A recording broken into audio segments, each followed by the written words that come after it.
Hi, I'm Julie Shanbrook. I'm the founder of Chill Cryotherapy, and I'm here to talk to you about whole body cryotherapy. So, if I told you that there was something that you could do for 3 minutes that would significantly elongate your life and improve your quality of life, would you do it? Of course you would. That's why we're talking about whole body cryotherapy. So, what is whole body cryotherapy? Whole body cryotherapy is a 3-minute total body immersion in very cold, dry air. Now, cold is a relative term, so I'm going to be very specific. For whole body cryotherapy, we use temperatures ranging from between -121 to -220 degrees Fahrenheit. To put this into perspective, whole body cryotherapy is colder than Mars. Now, your next question obviously is going to be, why in the world would I expose my naked body? I'm not sure I mentioned that cryotherapy is done in the nude to these extreme temperatures for even 3 minutes. Well, in order to answer that question, we have to start at the beginning. And to explain why cold is so good for you, the beginning is all the way back to the Pleistocene Epoch. The Pleistocene epoch started about 1.8 million years ago and ended roughly 12,000 years ago. The Pleistocene epoch is special because it's the time period during which the modern human genome, as in you and I, evolved the most. So at the start of the epoch, we were humanoids, and after almost 2 million years, we emerged from the epoch as modern human beings. The Pleistocene epoch is really the time period during which we became the glorious creatures that we are today. The Pleistocene epoch is also a time period that is also known to be a great ice age, meaning that for most of its roughly 2 million years, ice was covering much of Earth's land masses. Now, most of us believe in Darwin's theory of evolution, and Darwin would surmise that the humans who survived long enough to reproduce during this epoch must have been not only resilient to cold, but receptive to cold. They must have thrived in this ice age. They must have had very specific physiological characteristics relating to cold that gave them an advantage over the humans who did not live long enough to reproduce. The cold must have boosted their immunity. The cold must have made them stronger so that they did not die prematurely from disease. It made them stronger and faster so that they could evade predators and successfully hunt for food. The cold must have given them energy so that they had enough resources to reproduce. And finally, the cold must have made them smarter in order to outwit predators or other humans. The bottom line is our Pleistocene ancestors emerged from this great ice age and donated their cold receptive DNA to our modern human genome. It's a fact. You and I are no different than our long lost ancestors. Our DNA is programmed to be receptive to cold. If cold wasn't good for us, we wouldn't be here. So now we know that our DNA actually loves the cold, and that painful response you feel on a frigid February day is all in your head. But how can a 3-minute whole body cryotherapy really elongate and improve our lives? The answer lies in an autonomic human response called fight or flight. Now, fight or flight doesn't sound like a lot of fun. And if you were actually in danger, it wouldn't be fun at all. But in the context of whole body cryotherapy, it can be very fun and it can be very beneficial for you. Fight or flight is a colloquial term for a scientifically well-defined physiological response in your body. When your brain perceives danger, it triggers a cascade of events in your body that work together to maximize your chances for survival. The danger that can trigger the fight or flight response could be a viral infection like COVID-19, a conflict with another human, or in the case of whole body cryotherapy, exposure to extremely cold temperature. Now, the whole elegance and beauty of whole body cryotherapy lies in this little trick we're playing on your body. Because during cryotherapy, you're not actually in any danger. You're in a very well-controlled environment with a time-limited exposure to cold and a cryotechnician who is monitoring your every inhalation. But your body doesn't know that. Your body thinks that you've gotten yourself into an incredibly sticky situation that could ultimately lead to your death by hypothermia. So your body pulls the fire alarm and fight or flight initiates. What happens next is pure magic. In an effort to maximize your chances of survival in the face of this cold threat, your body automatically creates biochemical and mechanical responses that upgrade every system in your body. This upgrade enhances your chances for survival no matter what form the danger takes. So the first responses we're going to talk about are mechanical. Your body's first response to cold is vasoconstriction. You might comically refer to this as shrinkage, and that is actually spot on. In an effort to conserve heat, your body triggers system-wide vasoconstriction in its blood vessels. Vasoconstriction immediately pulls blood away from the surface of your body and sends it to the organs and muscles where you need it to survive. So your organs and tissues are flushed with oxygen and nutrient-rich blood that will not only keep your core at a temperate 98.6 degrees, but it will also increase your energy and strength to fight or flee. Vasoconstriction has yet another potent and positive side effect. Constriction of blood vessels actually forces inflammation out of them. Yes, you heard me right. Vasoconstriction is actually anti-inflammatory because it squeezes chronic inflammation out of your blood vessels and sends it to be detoxified through your lymphatic system, which is pretty cool. There are additional very important autonomic mechanical responses that are triggered by cold exposure. Your pupils dilate in order to enhance vigilance and awareness. Your lung bronchial tubes dilate in an effort to hyperoxygenate your blood and to give you energy, stamina, and strength. Your blood pressure and heart rate increase to pump more vital and rich blood to your organs and tissues. And many of these same side effects are observed during exercise, and we all know how good that is for you. As a quick aside regarding the safety of whole body cryotherapy, if you are medically cleared for moderate exercise, which is equivalent to a brisk walk, you are healthy enough for whole body cryotherapy. The mechanical effects on your body are essentially the same. Now let's consider some of the biochemical effects that cryotherapy stimulates. The most important biochemical byproduct of cryotherapy is a huge increase in norepinephrine, to the tune of 200 to 300% increase compared to baseline. Now, norepinephrine is a bit of a chameleon. It is produced both in your body and in the adrenal glands, and it's also produced in your brain by your central nervous system. Now, in your brain, norepinephrine acts as a neurotransmitter. When it's produced in the body, it acts as a hormone. We're going to talk about norepinephrine in your brain first. Now, cold exposure triggers a big boost in norepinephrine levels in the brain, and for good reason. Norepinephrine is first and foremost anti-inflammatory. So when norepinephrine levels increase in the brain, neuroinflammation instantly subsides. This has profound effects for dementia, anxiety, ADHD, brain fog, insomnia, and depression. All of these conditions are linked to neuroinflammation.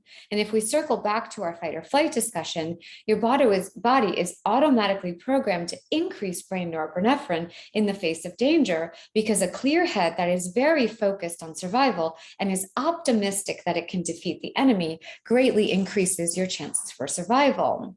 Athletes know this. The mental component is equally, if not more important than the physical component.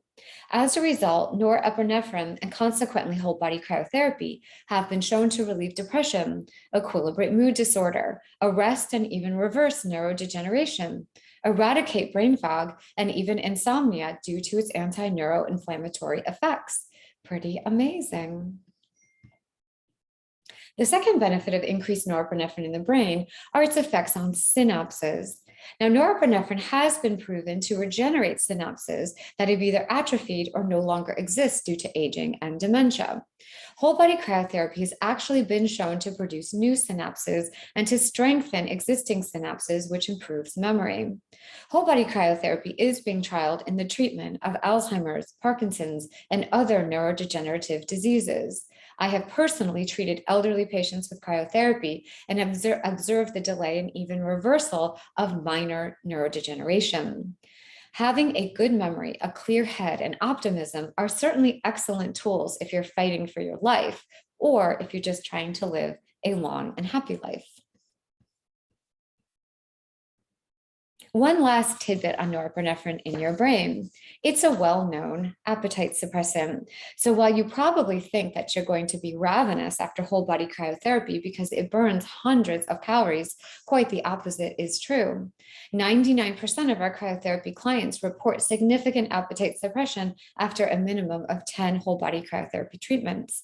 This also makes a lot of sense. In the face of danger, hunger can be an extreme distraction and it can weaken you. Norepinephrine solves this problem by suppressing your hunger pains, allowing you to be laser focused on your survival. In the context of us modern humans, this is a huge advantage in terms of obesity and weight control. So now we've discussed the neurocognitive and mental benefits of norepinephrine. Let's now turn our focus to norepinephrine in the body. As I mentioned earlier, norepinephrine generated in the body acts as a hormone. Yes, it's a switch hitter. Similar to its function in the brain, norepinephrine is highly anti-inflammatory in the body as well.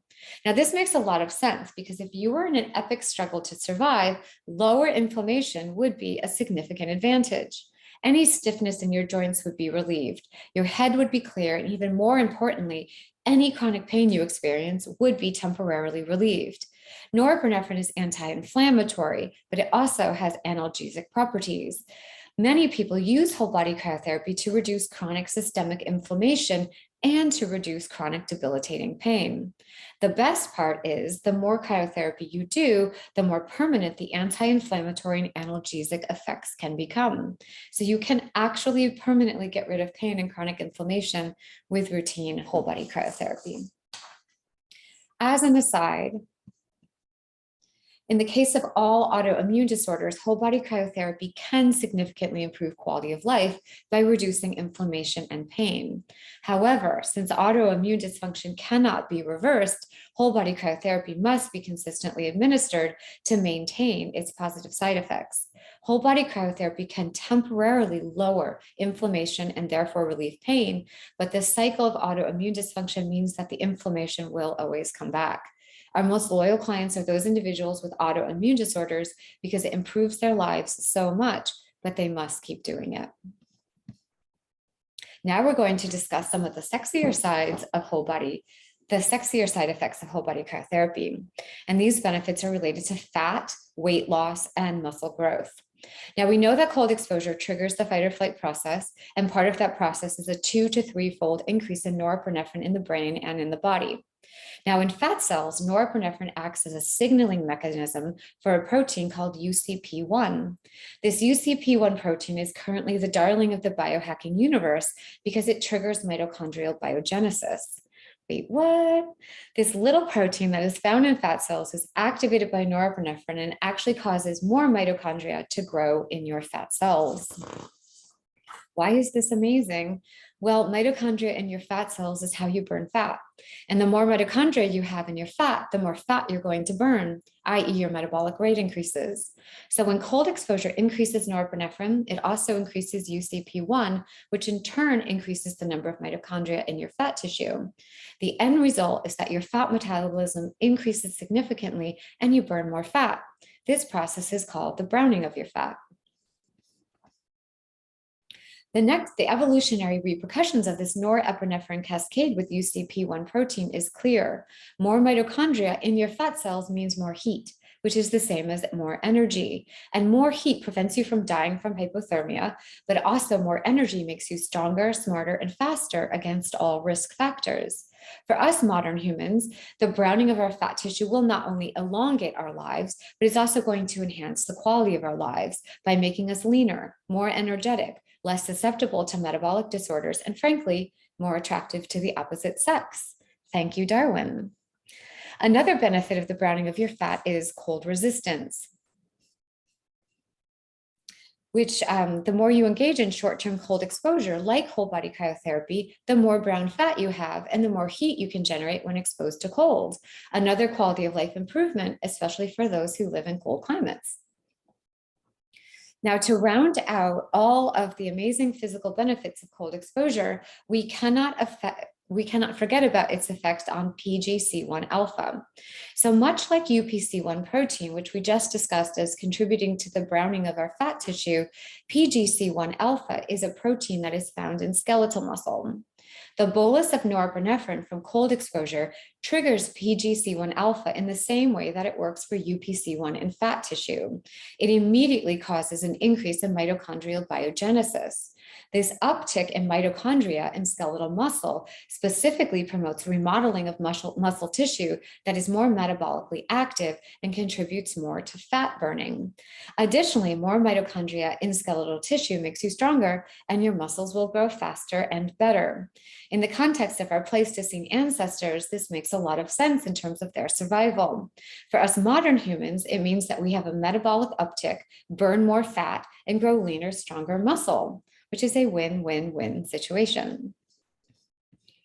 So now we're going to circle back and just summarize all of the benefits we modern humans derive from this tiny hormetic cold exposure called whole body cryotherapy. First, the neurological effects include reduction in neuroinflammation, leading to reduced risk for neurodegenerative diseases like Alzheimer's, Parkinson's, and plain old dementia. Other side effects in the brain are enhanced mental clarity, better memory, focus, reduced anxiety, and depression. Whole body cryotherapy also reduces symptoms related to insomnia, ADHD, and mood disorders. 2, we see improved respiratory, cardiac, and circulatory systems due to the mechanical effects of the fight or flight process. Fight or flight response induces effects similar to aerobic exercise, and vasoconstriction also lowers inflammation as it mechanically squeezes it out of blood vessels.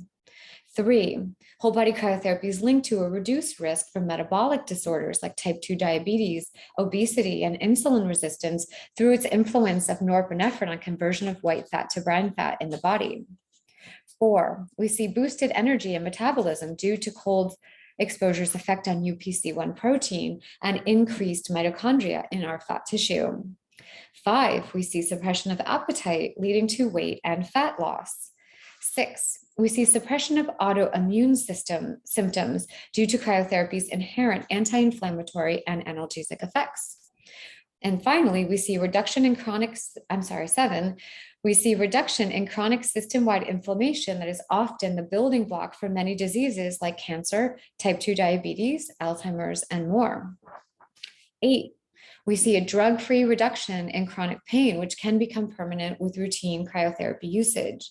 And 9, finally, we see increased strength, stamina, and speed due to the effects of cold on norepinephrine and PGC1 alpha protein in skeletal muscle. These are all amazing side effects, and they sort of get a little bit lost in the fray of this discussion, but if you have time, just go back and sort of ponder each one individually. They are somewhat astounding. So now that we've discussed the amazing potential for cryotherapy to enhance and elongate your life, the big question is how much? How much cryotherapy do you need in order to live longer and better? Well, the answer will depend, of course, on your personal variables. But let's first define what an intensive cryotherapy protocol is. We're talking about whole body cryotherapy 5 to 7 times per week. Yes, almost every day. And if you really want to halt and reverse conditions in your body that have been occurring for years, you do have to hit it hard. This is where we like to start for individuals with chronic pain, autoimmune dysfunction, neurodegeneration, or anyone older the age of 50. We also recommend this intensity for anyone with autoimmune dysfunction or neurodegenerative conditions in their family history. After about 4 to 8 weeks of intensive whole body cryotherapy, most of our clients are able to drop down to a maintenance protocol of 1 to 4 times per week. And as we mentioned earlier, individuals with autoimmune dysfunction may have to remain at the intensive level indefinitely in order to retain that higher quality of life they get with reduced pain and inflammation. So for those of you who are relatively young and healthy and just want to enhance the quality of your life and prevent future mental and physical health problems, we recommend whole body cryotherapy 1 to 3 times per week. Even this small dose of cryotherapy will significantly reduce systemic inflammation. You will notice that you perform better mentally and physically. You will sleep better. This is the #1 side effects our new clients report. Lowering your inflammation and upgrading every system in your body will pay off for you. You will reverse aging. Yes, you will notice that your skin is tighter, your cellulite actually disappears, and you will lose fat in areas that have historically been resistant to diet and exercise. You will feel and look younger every time you do cryotherapy. I know it sounds too good to be true, but based on the analysis we just conducted, it's completely possible, and it is true. Now, finally, as a final comment, we often receive questions about the difference between whole body cryo and cold water or ice immersion. Now, luckily, the effects are just about the same. Both stimulate fight or flight and both induce the same mechanical and biological effects. The only difference is in time and discomfort. An ice bath is no fun. To generate results similar to whole body cryotherapy, you have to stay in an ice bath for at least 15 to 20 minutes. The difference is that with whole body cryotherapy, the temperature is so much lower, you only need 3 minutes to get those same miraculous effects. Now, finally, in conclusion, I've been doing whole body cryotherapy for about 7 years. And no matter what your religion or your lack of religion, we can all believe in nature. And because we are all nature, in some primal way, we are cold. We evolved out of cold. Cold heals us. Cold makes us better. And cold may actually be this fountain of youth we're all searching for. So when you do your whole body cryo, and you feel that cold vapor envelop you, and you feel that familiar rise in your body, it just brings you closer to your authentic self in some strange esoteric way. Maybe it's a reconnection with ancestral DNA. I'm not sure, but whatever it is, it's very good. And I recommend that you try it. You won't be disappointed.